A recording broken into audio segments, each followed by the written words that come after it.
Selamat pagi, salam satu hati. Apa yang ada di pikiranmu ketika saya bilang bekerja? Mungkin lelah, letih, capek. Mungkin ada juga sebagian yang suka duka. Tahukah kamu bahwa lebih dari 50% waktu kita habiskan untuk bekerja? Nah, mungkin saat ini kita mengalami musibah yang tidak bisa kita hindari. Sudah jatuh, tertimpa tangga pula. Itulah kata-kata yang mungkin cocok menggambarkan dengan keadaan kita saat ini, di mana kita mengalami COVID-19 dan bahkan berimbas terhadap penjualan kita. Itu bahkan menjelaskan bahwa konsumen kita adalah segalanya. Itu lebih memperdetail. Tanpa konsumen, bahkan kita tidak ada apa-apanya. Konsumenlah yang menggaji kita. Penghasilan kita juga berasal dari konsumen. Penjualan kita juga berasal dari konsumen. Nah, mungkin tempat bekerja kita tidak sempurna. Namun, itu tergantung bagaimana cara kita menanggapi tempat bekerja ini. Bagaimana kita bisa menciptakan suasana yang menyenangkan. Kenapa kita harus bekerja keras? Pertanyaannya cuma satu.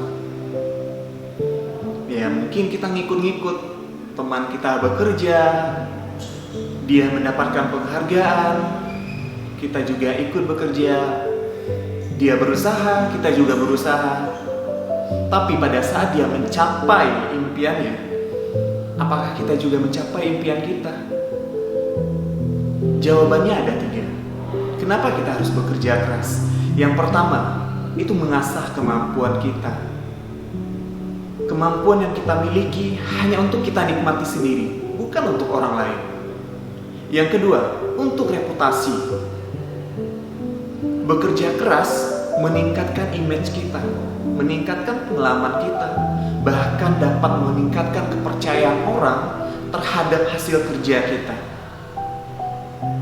Yang terakhir, membangun karakter kita. Di mana lagi kita dapatkan pembelajaran, karakter, ilmu, kalau bukan di tempat kerja kita? Nah, ini mengingatkan saya sebuah cerita tentang seorang petani dan seekor keledai. Seekor keledai yang berlarian di padang rumput menikmati indahnya pemandangan padang rumput yang hijau. Ternyata saat itu dia terjatuh ke dalam sumur yang cukup dalam. Dan saat itu dia tidak bisa berbuat apa-apa, dia tidak mampu untuk memanjat. Dia hanya berteriak meminta bantu kepada orang, pada teman-teman yang ada di luar. Namun tidak satu pun keledai yang membantunya. Lalu datanglah seorang petani. Petani yang mendengar jeritan keledai meminta bantu pada si petani. Lalu petani tersebut putus asa karena merasa tidak mungkin untuk menyelamatkan keledai tersebut. Melihat lubang yang begitu dalamnya,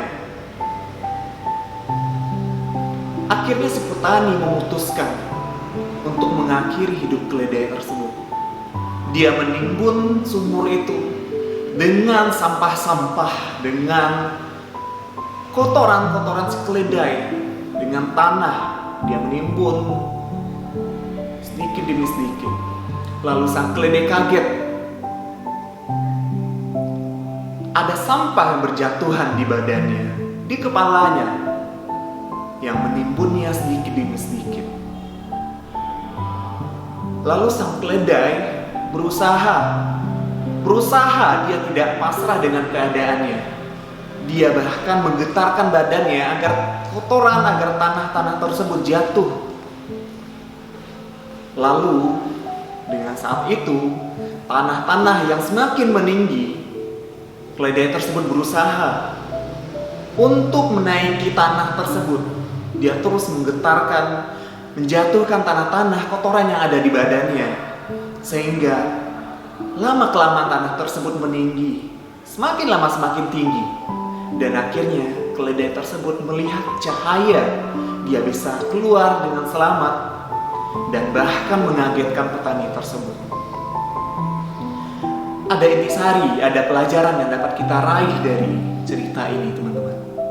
Yaitu, pada saat kita tertimpa musibah, pada saat kita jatuh, pada saat kita jatuh ke lubang yang dalam dan kita merasa tidak ada harapan lagi, kita hanya bisa berusaha.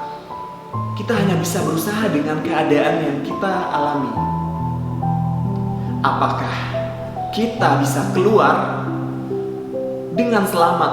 Apakah kita bisa berusaha? Teman-teman, apakah keadaan yang mengendalikan kita atau kita yang mengendalikan keadaan? Terima kasih, selamat pagi, salam satu hati.